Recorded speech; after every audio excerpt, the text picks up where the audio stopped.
네. 발표 시작하겠습니다. 네, 일단 그 제가 오늘 여러분 앞에서 할 내용은요. 여기 제목에서 적어놓은 것처럼 오늘 기계학습에 대해서 간략히 개념적으로 좀 설명을 드리고, 그리고 오늘 여기 학술대 출품된 논문들만 보더라도 기계학습이랑 뭐 딥러닝 같은 방법을 활용한 논문들이 굉장히 많더라고요. 그래서 다들 아시다시피 요즘에 이제 두말할 필요 없이 뭐 많은 분들이 기계학습에 대해서 관심을 많이 갖고 계셔서 기계학습에 대한 개념을 잠깐 소개해드리고, 그리고 그것을 우리가 파이썬을 이용해서 어떻게 이제 실험을 하거나 활용할 수 있는지에 대해서 이제 한 1시간 반 정도 가량 이렇게 좀 간단하게 설명을 좀 드리도록 하겠습니다. 네, 저는 고려대학교에서 MIS 전공하고 있는 최진욱이라고 하고요. 오늘 말씀드릴 내용들이 사실 굉장히 기본적인 내용들이어서 좀 이제 미리 기계학습을 접하신 분들한테는 좀 새롭지 않은 내용들일 수 있는데, 이제 익숙하지 않으신 분들에게 기계학습이란 게 어떤 건지, 그리고 파이썬을 이용해서 우리가 어떻게 그것을 좀 손쉽게 활용할 수 있는지에 대해서 좀 살펴보도록 하겠습니다. 그래서 말씀드린 대로 오늘 다룰 컨텐츠는요, 여기 보시는 것처럼 일단 앞부분에서 기계학습의 개념들에 대해서 이렇게 쭉 소개를 좀 드리고요. 그리고 이제 두 번째 세션에서 파이썬 코드를 이용해 가지고 이제 우리가 이것을 어떻게 실제로 실험하고 적용할 수 있는지 좀 이렇게 코드를 실제로 설명드리면서 진행해 보도록 하겠습니다. 예, 제가 이제 좀 온라인으로 또 진행을 하니까 굉장히 어색할 거를 예상을 하고 아이스 브레이킹처럼 이런 거 하나 넣어갖고 왔는데요. 예, 구글 트렌드 다들 써보셨죠? 네, 그 구글 트렌드에다가 요 세 가지 터미놀로지를 지금 이렇게 검색을 해본 겁니다. 그래서 이렇게 아래 보시는 것 같이 차트를 이렇게 준비를 해가지고 왔는데, 첫 번째로 이제 데이터 마이닝이라는 용어를 검색을 해봤고요. 그리고 두 번째로 우리가 빅데이터라는 용어, 그리고 세 번째로 이게 머신러닝이라는 용어를 같이 검색을 해봤습니다. 여기 차트에서 보시는 것처럼 2014년부터 현재까지의 이제 그 차트가 나와 있는데, 데이터 마이닝이라는 터미놀로지는 보시는 것처럼 이제 점차 계속 하락하는 그런 추세의 빈도를 보이고 있고요. 죄송합니다. 그리고 빅데이터 같은 경우는 이제 여기 2012년 정도를 기점으로 해가지고 이제 기울기가 가파르게 상승하고 있고, 머신러닝이라는 용어는 이쪽에 보시면 2017년도를 기점으로 해서 이제 빅데이터라는 터미놀로지를 제치고 이제 가장 많이 검색이 되고 있습니다. 그리고 여기 보시면 한 2016년도 정도부터 시작을 해서 기울기가 좀 가파르게 상승하는 것을 확인하실 수가 있는데, 2016년에 무슨 일이 있었을까요? 네, 여러분들 우리 다 아시다시피 이세돌 구단하고 알파고가 대전을 2016년 3월에 했었습니다.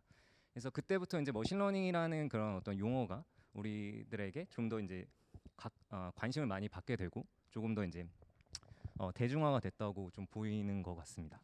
제가 이제 이 터미놀로지를 왜 맨 앞장에다가 가지고 왔냐면은 엄밀하게 정말 학술적인 의미로서는 여기에 있는 터미놀로지들이 좀 추구하는, 좀 의미하는 바들이 좀 다를 수 있습니다.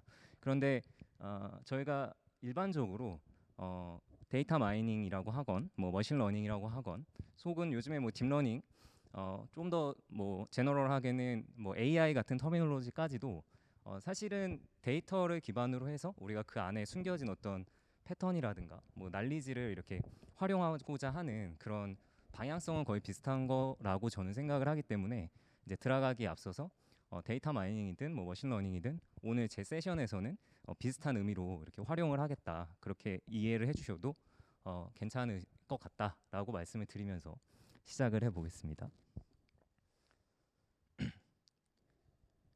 처음에는 이제 기계학습의 뭐 어떤 프로세스라고 제가 뭐 기계학습 모델링이라고 이름을 적어놨는데, 우리가 실제로 뭐 데이터 마이닝이든 뭐 기계학습 프로젝트든 어떤 일련의 과정을 좀 이렇게 도식화해서 표현을 해봤습니다. 간략하게만 좀 살펴보면, 여기 보시는 것처럼 이제 처음에는 우리가 데이터가 당연히 있어야 되죠. 데이터를 구하는 소스들이 여러 가지가 있을 수 있는데, 이제 전통적으로 우리가 데이터베이스에 축적된 그런 뭐 데이터들이 있을 수도 있고요. 그리고 요즘에는 이제 인터넷 같은 곳에 많이 이제 사람들이 작성을 하는 텍스트라든가 뭐 이미지 혹은 음성 데이터 같은 여러 종류의 그런 비정형 데이터들까지도 우리가 분석 대상으로 다 활용을 하고 있습니다. 그래서 어쨌든 우리가 이런 관심 있는 데이터들을 이제 컬렉션하고 나면은 우리가 어떤 하고자 하는 태스크에 맞는 데이터들을 좀 정제하거나 추출하는 과정을 거치게 되겠고요. 그렇게 우리가 타겟 데이터를 만들어 놓고 나면 그 데이터를 활용해서 데이터 마이닝이라는 작업을 하든 혹은 머신러닝 모델을 학습을 하든 이제 이런 어떤 어, 그 목표에 맞는 그런 작업을 수행을 하게 되는 것이죠. 그래서 그런 모델링 과정을 거치고 나서 그 모델을 통해서 앞에서 말씀드린 대로 뭔가 우리가 어떤 예측 혹은 뭐 분류 이런 과업을 수행을 한다든지 아니면 나아가서 뭐 어떤 룰을 찾는다든지 뭐 기존에 몰랐던 새로운 히든 패턴을 찾는다든지 이제 이런 식의 절차를 거치는 그런 과정을 거친다고 보시면 되겠습니다. 예, 여기까지는 이제 조금 너무나 엑스트랙트한 얘기였고요. 이제 조금 더 구체적인 얘기를 한 번씩 기초적인 내용들을 쭉 한번 살펴보겠습니다. 그래서 우리가 실제로는 일단 기본적으로 데이터는 여기 보시는 것처럼 우리가 많이 보는 형태, 엑셀 같은 데서 많이 보시죠. 이제 이런 2차원의 그 테이블 형태의 데이터를 사용한다라고 이렇게 기본적으로 이해를 하시면 되겠습니다. 그래서 우리가 보통은 이제 많이 보는 데이터 형태죠. 이제 이런 식으로 각 행은 각 데이터 관측치를 나타내고요. 각 열은 그 변수들을 나타내는 이런 2차원 데이터를 사용을 하게 되겠고 여기 적어놓은 것처럼 이 각각의 컬럼들을 우리가 변수라고 얘기를 합니다. 영어로는 뭐 베리어블이라고도 얘기하고 또 다른 말로는 피처라고도 얘기하고요. 그리고 뭐 데이터베이스 쪽에서는 어트리뷰트라고도 이제 일컬어진다. 같은 말이라고 보시면 되겠고요. 근데 이제 중요한 것은 우리가 뭐 시계열 데이터 같은 뭐 좀 특수한 경우를 제외하고는 보편적으로 여기 표현해 놓은 것처럼 변수가 하나가 있는 것이 아니라 여러 개의 변수를 가지고 있는 다별량 데이터를 기본 분석 소스로 활용을 하게 되겠습니다. 그래서 뭐 다별량 데이터의 예시를 그냥 정말 이해하기 쉽게 몇 개 좀 표현해 갖고 왔는데요. 예를 들어서 우리가 멤버십 카드를 사용을 하면은 그 기업의 데이터베이스에 그 각각의 고객에 관한 정보 혹은 뭐 트랜잭션에 관한 정보들이 이제 어떤 수치형 데이터로서 앞에서 보여드린 것 같은 이런 2차원의 테이블 형태의 데이터로 모이게 되겠죠. 뭐 가장 전통적인 그런 데이터 형태라고 생각을 하시면 좋을 것 같고요. 앞에서 말씀드린 대로 요즘에 이제 많이 사용을 하는 텍스트 데이터 같은 경우도 궁극적으로 최종적인 목표는 이 텍스트 데이터를 앞에서 보여드린 형태 2차원 테이블의 수치형 데이터로 이제 전환을 시켜주는 것이 우리가 뭐 기계학습 작업을 하거나 머신러닝 죄송합니다. 데이터 마이닝 작업을 할 때 출발점이라고 보시면 되겠습니다. 그래서 뭐 예를 들어서 여기 이제 영화 리뷰 같은 것들이 이렇게 있다고 치면은 이 각각의 뭐 단어의 개수를 본다든가 뭐 빈도를 본다든가 뭐 최근에는 이제 여러 가지 인베딩 기법들이 각광을 받고 있죠. 어떤 형태를 쓰더라도 결국 궁극적으로 이 비정형의 데이터를 이제 우리가 앞에서 말씀드린 2차원 다별량 형태의 테이블 형태의 그런 수치형 데이터로 바꿔주는 것이 어떤 모든 프로세스의 시작이라고 보시면 좋겠습니다. 이미지 데이터도 마찬가지입니다. 그래서 이미지 데이터 같은 경우는 뭐 가장 기본적으로는 제가 일부러 여기 이렇게 픽셀 단위로 이렇게 숫자가 지금 적혀 있는 이미지를 가지고 왔는데요. 이미지는 이제 각각의 뭐 우리가 몇 바이 몇 해상도 같은 거 얘기하잖아요. 그게 이제 각각 다 픽셀 값이 이렇게 들어가 있는 건데 이제 뭐 그거를 활용하면은 여기 아래 보시는 것처럼 뭐 n by m의 그런 어떤 2차원 데이터 숫자가 들어가 있는 데이터 형태로 각각의 이미지들을 표현할 수가 있는 것이죠. 그래서 제가 여기서 말씀드리고 싶은 것은 어쨌든 우리는 일반적인 그 수치형 데이터든 아니면 뭐 이런 텍스트나 이미지 같은 비정형 데이터든 간에 이런 식의 그 2차원 테이블 형태의 데이터로 변환을 해가지고 이제 그걸 가지고 이제 여러 가지 작업을 시작한다 이렇게 보시면 좋겠습니다. 예, 그래서 그 기계학습의 작업은 뭐 여러 가지가 있을 수 있겠는데요. 그 중에서 우리가 가장 기본적으로 슈퍼바이즈드 러닝하고 언슈퍼바이즈드 러닝 이렇게 구분을 가장 크게 한다고 볼 수가 있겠고요. 그거에 대해서 조금 말씀을 드리겠습니다. 첫 번째로 지도학습은 영어로 이제 슈퍼바이즈드 러닝이라고 부르는데요. 이제 대부분의 많은 그 기계학습 프로젝트는 다 이 슈퍼바이즈드 러닝 기반의 프로젝트라고 이해를 하시면 되겠고요. 말 그대로 이제 슈퍼바이즈드라는 뜻이 우리나라 말로는 감독한다 이제 이런 뜻이잖아요. 그래서 이게 왜 슈퍼바이즈드 러닝이라고 하냐면은 이제 우리가 어떤 데이터를 가지고 기계학습 모델을 학습시킬 때 그 모델에게 데이터에 대해서 이제 감독을 한다. 그리고 정답을 가지고 이렇게 가르쳐 준다. 지도한다. 이렇게 해 가지고 우리가 지도학습 영어로는 슈퍼바이즈드 러닝이라는 용어를 차용하고 있습니다. 그래서 좀 더 직관적으로 말씀을 드리면 여기 아래 표에서 이렇게 보시는 것처럼 앞에서 말씀드린 그런 테이블 형태의 데이터가 있는데 앞에서 그 변수 혹은 피처라고 말하는 인풋 변수들이 이렇게 쭉 있고요. 맨 마지막에 여기 보시는 것처럼 y라고 표현한 어떤 하나의 다른 베리어블이 있는 것이죠. 근데 우리가 이 y는 우리가 어떤 값을 알고자 하는 혹은 값을 예측하고자 하는 그런 변수가 되겠고요. 쉽게 말해서 이런 데이터에 우리가 어떤 알고 싶은 그 정답으로 활용할 수 있는 예측 값이라든가 분류 값이 존재하는 경우에 우리는 그런 작업을 지도학습 방식이라고 얘기를 합니다. 여기 적어놓은 것처럼 우리가 흔히 듣는 여러분들 많이 들어보셨을 그런 기계학습 관련된 알고리즘들이 대부분 슈퍼바이즈 러닝에 활용되는 알고리즘이라고 보시면 되겠고요. 뭐 예를 들어서 리니어 리그레션, 뭐 선형 회귀 이런 거 많이 보셨죠. 그리고 뭐 의사결정 나무라든가 뭐 랜덤 포레스트라든가 뭐 요즘 각광받고 있는 그런 뉴럴 네트워크, 뭐 딥러닝 계열들이 다 뉴럴 네트워크 계열이잖아요. 이제 이런 것들도 거의 대부분은 기본적으로 이 지도학습 방식을 채택하고 있다 이렇게 이해를 하시면 되겠고요. 지도학습 방식이라는 것은 다시 한번 정리하면은 우리가 결국에 알고 싶은 그 정답 변수가 하나 존재하고 있는 겁니다. 그래서 용어에 대해서 잠깐만 언급을 하면은 요 X 데이터, 뭐 우리가 그냥 간편하게는 X 데이터, 뭐 Y 뭐 이렇게도 얘기를 하는데 조금 더 엄밀하게는 뭐 저희 인문 계열에서 좀 많이 쓰는 표현으로 뭐 X 데이터를 우리가 독립 변수라고도 하고요. 그거에 대응해서 Y 데이터를 종속 변수, dependent variable이라고도 부르기도 하고, 또는 이제 예측을 X 데이터를 예측하는 데 쓴다 그래서 예측 변수라고도 하기도 하고요. Y는 그거에 대해서 반응하는 변수라고 해서 뭐 반응 변수, 혹은 좀 더 직관적으로 이제 어떤 들어가는 X는 이제 이걸 가지고 모델에다 넣어주는 데이터니까 인풋 변수라고 하고 Y를 뭐 아웃풋 변수 혹은 타겟 변수 뭐 이런 식의 여러 가지 용어를 혼용해서 사용하고 있다고 보시면 되겠습니다.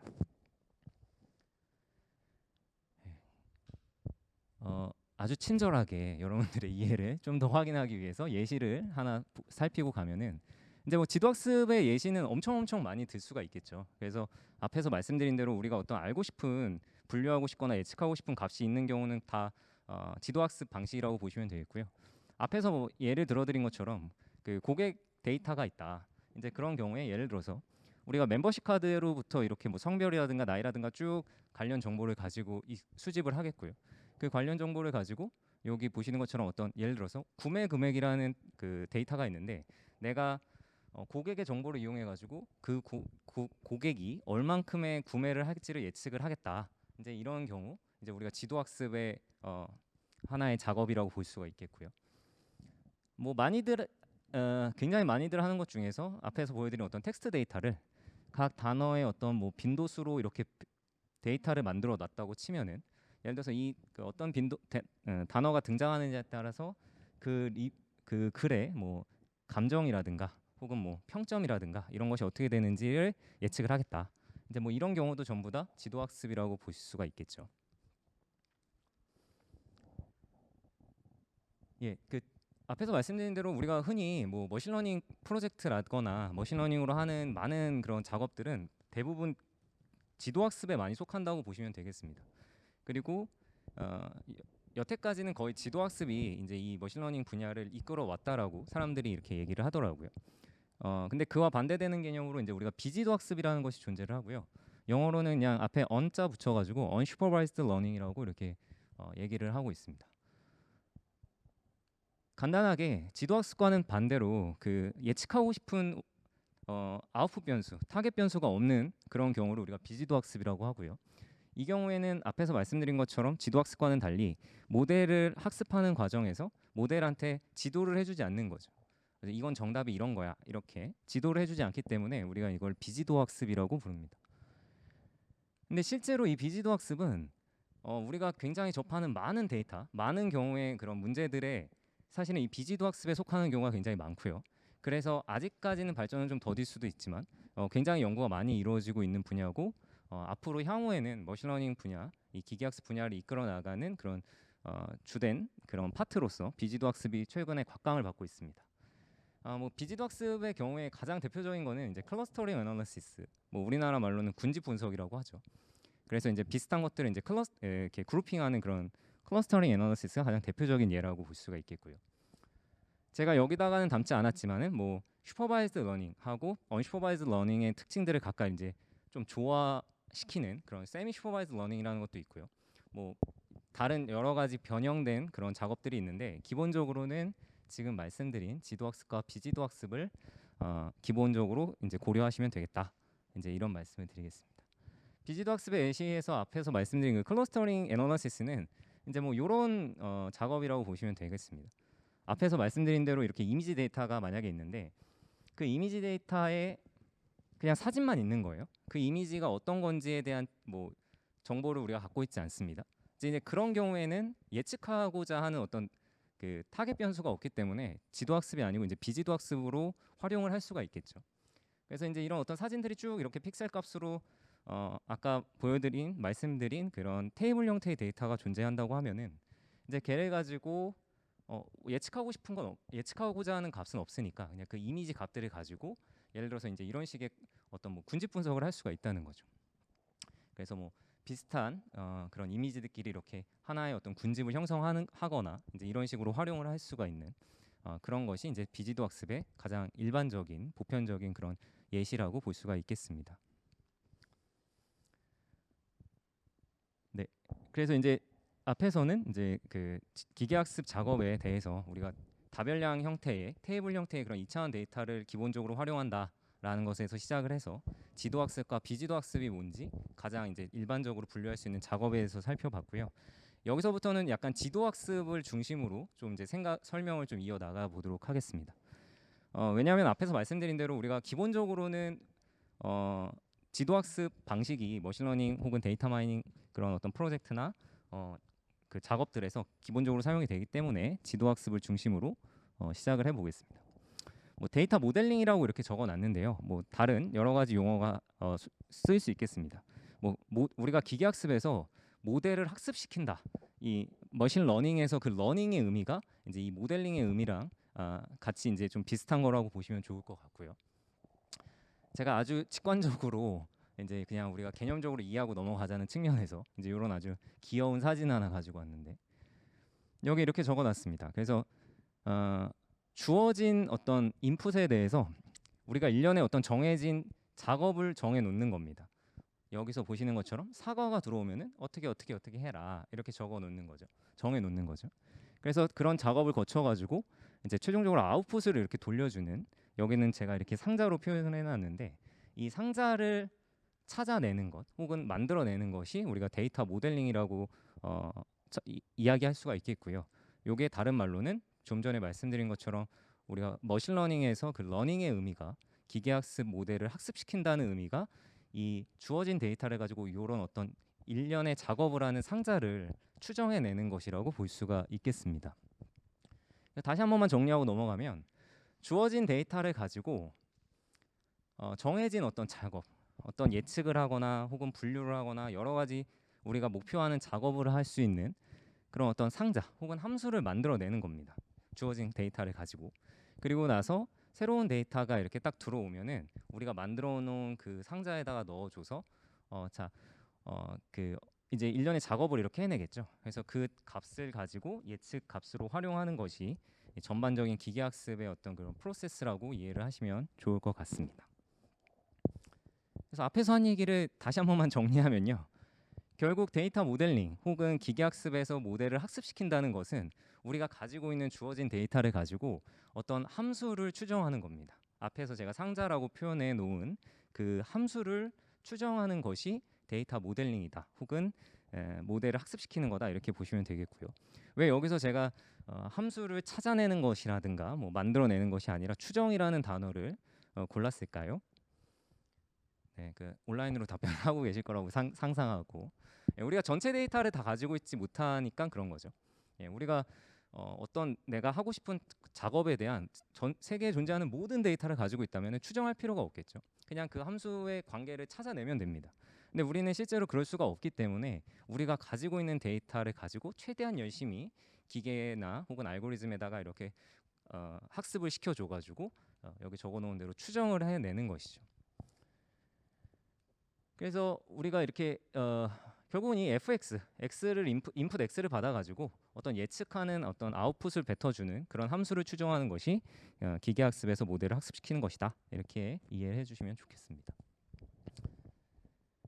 자, 그래서 이제 데이터를 좀 전에 앞에서 말씀드린 거를 이제 조금 더 구체적으로 예시를 들어서 설명을 다시 한번 드려보겠습니다. 그래서 우리가 여기서 앞에서 제가 계속 주어진 데이터라고 표현을 한 것이 다른 말로는 우리가 학습 데이터라고 얘기를 하고요. 혹은 훈련 데이터라고 우리말로 얘기를 합니다. 그래서 일반적으로는 트레이닝 데이터라고 명명을 하는데요. 그 앞에서 말씀드린 주어진 데이터라고 보시면 되겠습니다. 우리가 이름에서 알 수 있듯이 모델을 트레이닝 시키는, 훈련시키는, 학습시키는 그런 데이터가 트레이닝 데이터다. 이렇게 보시면 되겠고요. 그래서 우리가 가지고 있는 학습 데이터 혹은 훈련 데이터를 가지고 거기 안에 이제 있는 정보들을 그 알고리즘들이 최대한 이제 학습할 수 있도록 반복 작업을 해주는 거죠. 그래서 뭐 예를 들어서 이제 이런 데이터가 있다. 앞에서 보신 것처럼 말씀드린 것처럼 이제 여기서 고객의 정보들을 가지고 고객의 그 등급을 예측하는 모델을 지금 만들고 싶은 겁니다. 혹은 추정하고 싶은 거고요. 학습시키고 싶은 겁니다. 그래서 이제 이런 우리가 가지고 있는 데이터를 쭉 넣어주는 거예요. 모델에다가. 그래서 예를 들면은 남자고 나이는 40살이고 지역이 경기 지역이면은 고객 등급이 일반이구나. 이런 식으로 이제 모델한테 계속 공부를 시켜주는 거죠. 여자고 20대고 서울에 살면 우수 고객 등급을 받는구나. 이제 이렇게 많은 데이터를 이제 들여다보게 되면은 그 모델이 이제 학습을 하게 되는 것이죠. 그래서 어떤 앞에서 말한 어떤 학습된 모델 혹은 함수를 이렇게 만들어내게 되고요. 이제 이렇게 학습된 모델이 이제 존재를 가지고 있으면은 우리가 테스트 데이터라는 것을 활용을 해서 그 훈련된 그 모델이 혹은 학습된 그 함수가 얼마나 잘 작동을 하는지를 평가하게 되는 겁니다.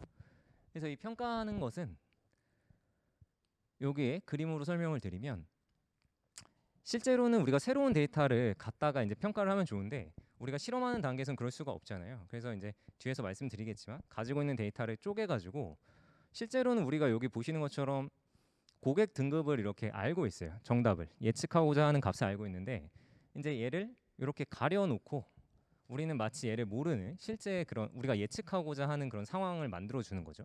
그래서 이렇게 가려놓고 나서 좀 전에 그 훈련 데이터, 트레이닝 데이터로 학습시켜 놓은 그 모델에다가 함수에다가 이렇게 한번 맞춰봐 하고 넣어주는 겁니다. 그럼 이 함수는 x라는 그 인풋 변수를 받아서 아웃풋을 예측하는 역할을 하는 애니까 여기 보시는 것처럼 이런 식으로 그 우리가 예측하고자 하는 그 고객의 등급 목표 변수를 이렇게 예측을 하게 되겠죠. 그럼 이렇게 예측한 데이터를 가지고 우리는 이제 원래 정답을 알고 있었으니까 그 정답을 갖다가 이제 이렇게 비교를 하게 되는 겁니다. 그래서 여기 보시면은 이거 맞았네 이렇게 쭉 해서 몇 개를 얼만큼 맞았구나. 그러면 이 모델이 정확도가 얼마구나. 이 모델이 얼만큼 그 분류를 잘 해내거는구나. 예측을 할 수 있구나. 이제 이런 것들을 이렇게 확인하게 되는데 그 확인할 때 쓰는 데이터를 우리가 테스트 데이터라고 일반적으로 부릅니다. 그래서 이 데이터에 대한 얘기 잠깐 정리하면은 모델을 이제 학습시키고 평가하는데 앞에서 말씀드린 훈련 데이터, 트레이닝 데이터랑 테스트 데이터를 일반적으로 사용을 합니다. 근데 제가 이제 여기다가 여기 약간 보라색으로 표현해 놓은 이 검증 데이터라는 애, 뭐 영어로는 밸리데이션 데이터라고 하는데 얘를 이제 하나 더 추가시켜서 가지고 왔습니다. 그래서 예를 들어서 앞에서 말씀드린 대로 원래는 훈련 데이터를 가지고 모델을 학습시키는 거고요. 그리고 이 테스트 데이터를 가지고 그 모델이 잘 맞췄는지를 확인을 하는 거예요. 근데 앞에서 말씀드린 것처럼 사실 실제 테스트 데이터는 우리가 실제 상황과 최대한 비슷하게 만들어야 되니까 걔를 계속 보면서 모델을 학습시키면 조금 이제 치팅이 되는 거죠. 왜곡된 그 결과를 만들 수가 있기 때문에 그럴 때 사용하기 위해서 우리가 이렇게 가지고 있는 데이터를 일부분을 이렇게 딱 자릅니다. 그래서 얘를 훈련 데이터, 원래는 테스트 데이터 이렇게 사용을 하는데 모델이 훈련하는 그 과정에서 얼만큼 잘하고 있는지를 우리가 확인하고 싶은 거예요. 근데 좀 전에 말씀드린 것처럼 테스트 데이터를 가지고 계속 그거를 하면은 치팅을 하게 되는 거예요. 그래서 훈련 데이터 중에서 또 약간의 일부를 이렇게 잘라가지고 밸리데이션 데이터를 하나 만들어 줍니다. 그래서 이 밸리데이션 데이터는 테스트 데이터랑 같은 역할을 한다고 보시면 되겠어요. 그런데 밸리데이션 데이터는 모델을 학습하는 훈련시키는 과정에서 약간 모의고사 같은 거라고 보시면 될 것 같아요. 우리가 수능 보기 전에 모의고사 이렇게 보잖아요. 그래서 모의고사 보면서 아 내가 좋은 대학 가기는 글렀구나 이렇게 생각하는 것처럼 이렇게 얼만큼 얘가 잘하고 있는지를 검증 데이터로 계속 확인을 하고 그걸 기반으로 더 좋은 모델을 만들 수 있도록 우리가 훈련시켜 나가는 겁니다. 그리고 나서 최종적으로 검증 데이터를 기반으로 했을 때 얘가 요때 제일 요런 모델이 요런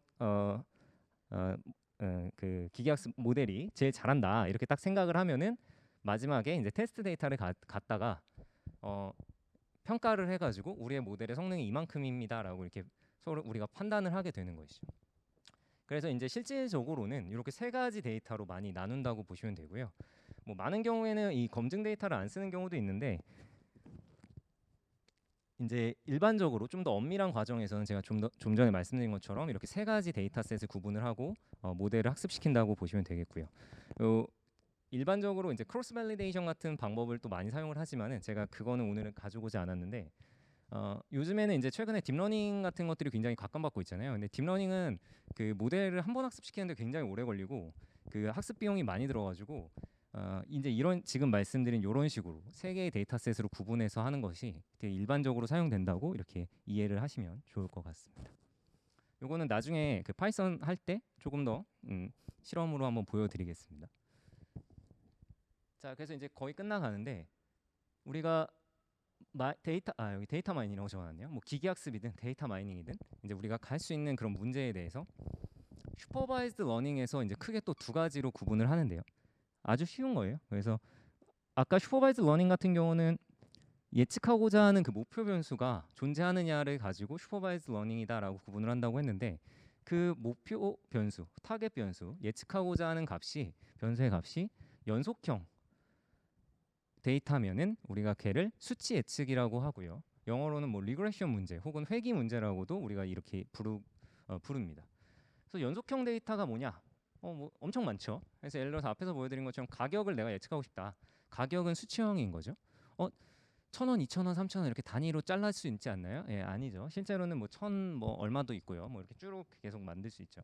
그래서 뭐 판매량도 있을 수 있고 뭐 사용량도 있을 수 있고 실제로 우리가 관심을 가지는 여러 가지 값들이 이렇게 수치형 데이터로 표현되어질 수 있다. 그래서 이 그림으로 한번 정리를 해보면요. 여기 이렇게 동그랗게 표현해 놓은 애들이 학습 데이터입니다. 아까 말씀드린 대로 모델을 이제 학습시키기 위한 학습 데이터고 이런 학습 데이터를 가지고 요 지금 노란 직선이 이제 그 저 학습 데이터를 기반으로 만들어낸 어떤 모델이라고 보시면 되겠고요. 이렇게 모델을 만들어 놓고 나면은 새로운 데이터가 이렇게 들어왔다. x가 요만큼인 어떤 그 새로운 데이터가 들어오면은 이제 이 모델을 기반으로 해서 어떤 우리가 값을 예측을 하는 것이죠. 이제 근데 그 예측 값이 연속형 데이터인 경우에 우리가 수치 예측, 리그레션 문제라고 얘기를 한다고 하고요. 그리고 두 번째는 이제 뭐 범주 예측이라고 한글로 적어놨는데 뭐 분류 문제라고도 하고요. 영어로는 클래시피케이션이라고 하죠. 앞에서 하는 반대로 예측하고자 하는 그 목표 변수 y가 범주형 데이터인 겁니다. 그러니까 카테고리컬 데이터인 경우를 우리가 클래시피케이션 문제라고 얘기를 하고요.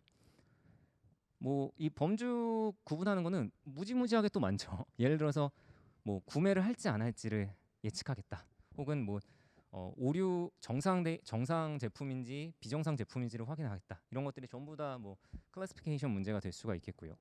뭐 예를 들어서 어떤 이미지를 보고 얘가 뭐 개인지 고양인지 뭐 사람인지 이런 것들 분류하는 거 실제로 굉장히 많이 하죠.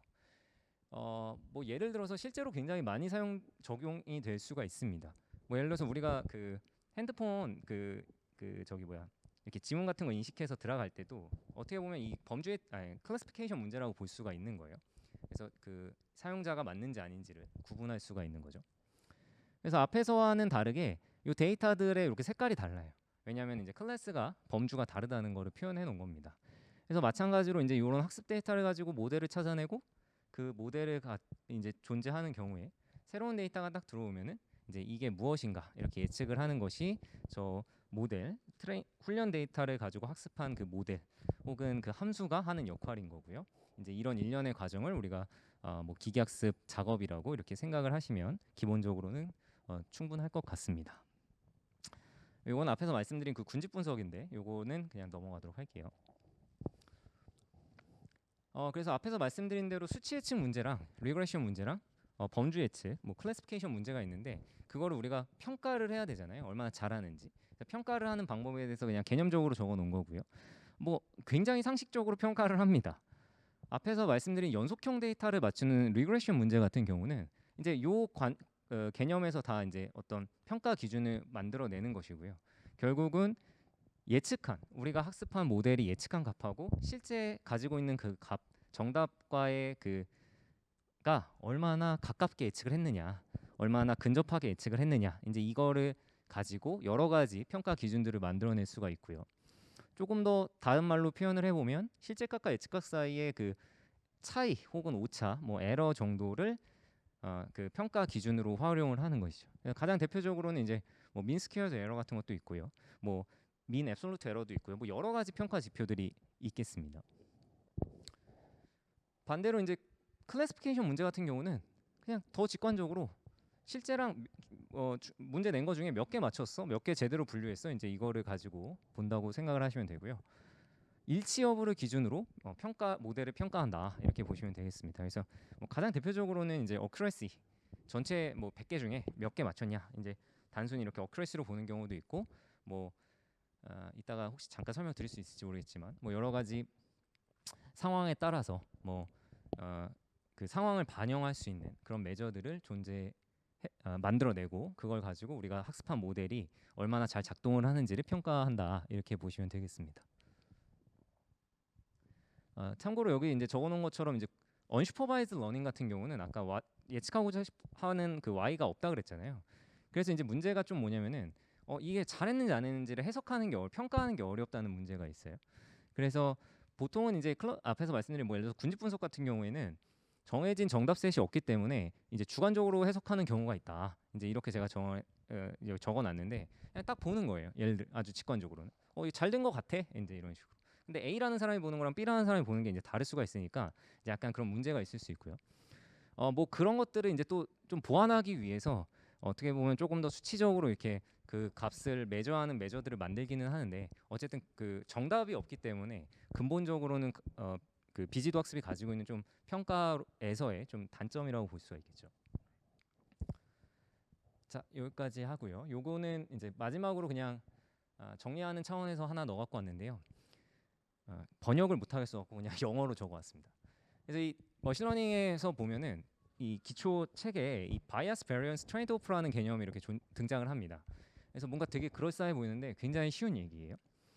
그래서 이 베리언스라는 거는 말 그대로 분산이라는 뜻이잖아요. 그래서 얼만큼 움직이느냐, 이제 이런 걸 우리가 베리언스라고 보시면 되겠는데, 이 베리언스는 어떤 걸 의미하냐면은 여기 빨간색으로 표시해 놓은 것만 보시면 될 것 같아요. 그래서 그 우리가 어떤 찾아놓은 혹은 추정해 놓은 그 fx 그 모델이 얼만큼 변하는 정도냐, 얼만큼 변하느냐, 이제 이거를 나타내는 게 베리언스라고 보시면 됩니다. 언제? 트레이닝 데이터셋이 바뀌었을 때. 그러면 이게 많이 바뀌면 데이터가 바뀌면은 이 모델이 추정한 모델이 막 많이 바뀌는 게 좋을까요? 적게 바뀌는 게 좋을까요? 네, 적게 바뀌는 게 좋겠죠. 모델이 데이터가 오늘하고 내일하고 좀 달랐는데 오늘 찾은 애랑 내일 찾은 애가 막 엄청 차이가 나면은 안정적이라고 볼 수가 없잖아요. 그래서 베리언스는 이상적으로는 적은 게 좋은 겁니다. 근데 이제 반대로 이 바이아스라는 개념은 그냥 아주 쉽게는 에러라고 보시면 좋을 것 같아요. 여기서 에러, 그 모델이 맞춘 예측을 했는데 틀리는 에러를 우리가 바이아스라고 이야기할 수가 있겠고요. 당연히 이 바이아스는 큰 게 좋을까요? 작은 게 좋을까요? 예, 당연히 작은 게 좋겠죠. 그런데 바이아스를 작게 만들려면은 모델을 여기 메소드라고 표현한 게 이제 모델이라고 보시면 되겠고요. 이 모델을 최대한 많이 플렉서블, 아주 유연하게 만들면 되는 거예요. 예를 들어서 다른 표현으로는 아주 복잡하게 만들면은 바이아스가 줄어들 수가 있습니다. 예를 들어서 우리가 그 고객 데이터를 가지고 있을 때 10명의 고객 데이터를 해가지고 100%다 맞추는 모델을 만들고 싶으면은 그 10명 각각의 정보를 딱 찾아가가지고 4촌에 8촌이 어떻게 되는 것까지 다 가지고 해서 최대한 다 나눌 수 있는 정보를 가지고 하면은 다 맞출 수가 있는 거죠. 그래서 베리언스도 사실 낮은 게 좋고 바이아스도 낮은 게 우리가 이상적인 모델이라고 보시면 되겠습니다. 그래서 이제 이런 그 2x2 매트릭스에서 우리가 찾고자 하는 우리가 궁극적으로 원하는 그런 모델은 어디가 되겠어요? 이 좌측의 상단이 되겠죠. 앞에서 말씀드린 대로 베리언스도 낮고 안정적이면서 그리고 바이아스도 낮은 잘 맞추는 이런 모델을 우리는 이제 원하는 거겠죠. 그런데 문제는 뭐냐? 제목에 적혀 있는 것처럼 이 베리언스랑 바이아스 사이에 트레이드오프 관계가 있다는 거예요. 그래서 이거를 두 개 다 낮추는 게 우리가 원하는 건데 이 두 개 다 낮추는 게 쉽다 어렵다? 네, 굉장히 어렵다는 겁니다. 그래서 앞에서 말씀드린 대로 모델을 아주 플렉서블하게 혹은 아주 컴플렉스하게 최대한 막 꼬아가지고 바이아스를 낮추려고 하다 보면은 데이터가 조금만 바뀌면 사촌 아까 말씀드린 대로 뭐 4촌에 8촌인가요? 뭐 아무튼 그게 다 조금만 바뀌면은 한 명 바뀌면 막 다 바뀔 거 아니에요. 네. 그래서 이제 문제는 뭐냐면 바이아스를 낮추면은 베리언스가 높아진다는 거예요. 그리고 베리언스를 높이기 위해서 조금 더 일반적인 모델, 조금은 유연하지 않고 조금은 덜 복잡한 모델을 만들면 정확도가 또 떨어진다는 겁니다. 그래서 이제 이 바이아스와 베리언스 사이의 트레이드오프를 조정하는 것이 굉장히 이제 조금 어려운 작업이 될 수도 있다는 것이고요. 그래서 제가 여기서 이제 요거를 마지막에 넣은 이유는 무조건 복잡한 모델이 최선이 아니라는 그 얘기를 드리고 싶어서 얘기를 이제 가지고 온 겁니다. 앞에서 말씀드린 대로 복잡한 모델이라는 것은 바이아스를 굉장히 낮춰줄 수 있는 모델인데 그거는 베리언스가 올라가기 때문에 좋지 않을 수가 있다라는 것이죠. 그래서 조금 더 좀 끌어올려서 이제 마무리를 지으면은 우리가 요즘에 특히 딥러닝 뜨면서 이제 어떤 병이 생기냐면 이제 약간 장비병 같은 게 생기는 거죠. 알고리즘 병이 생겨요. 어떤 문제든지 나는 일단 딥러닝 갔다가 해야겠다. 왜냐하면 그래야 논문도 될 것 같고 프로젝트에서도 좀 있어 보이기도 하고 어디 영업도 될 것 같고 해서 최대한 복잡하고 최신의 모델을 갖다가 일단 사용을 해봅니다. 그런데 실제로는 여기 적어놓은 것처럼 무조건 복잡한 모델이 만능이 아니라는 것이죠. 뭐 이것이 이제 베리언스 바이아스 트레이드 오프 관계로 설명이 될 수도 있고요. 그래서 어떤 데이터의 사이즈라든가 데이터의 종류라든가 우리가 예측하고자 하는 문제라든가 여러 가지 상황을 종합적으로 이제 좀 고려를 해가지고 다양한 방법들을 적용해 보는 것이 필요하고요. 그렇기 때문에 우리가 어떤 모델 하나만 딱 공부하는 게 아니라 여러 가지 모델들을 좀 골고루 이렇게 공부를 해놓고 우리가 필요한 그 상황에 따라서 적재적소에 이제 사용을 할 수 있는 것이 어떻게 보면 좀 뭐 데이터 요즘에 말하는 데이터 분석가 뭐 데이터 사이언티스트 이제 이런 사람 엔지니어 뭐 이런 사람들의 약간 능력이라고 볼 수가 있겠죠. 네, 여기까지 기계학습에 대한 그 아주 개념적인 설명을 좀 마치고요. 이제 2부에서는 요 앞에서 이제 좀 설명드린 이제 요 내용을 기반으로 해가지고 파이썬 코드로 실제로 우리가 실험을 어떻게 할 수 있는지를 제가 이제 좀 나름 이렇게 준비해온 것으로 이게 한 줄 한 줄 좀 어떤 작업을 했는지 설명 어떻게 할 수 있는지 설명을 드리면서 진행을 이어나가 보도록 하겠습니다.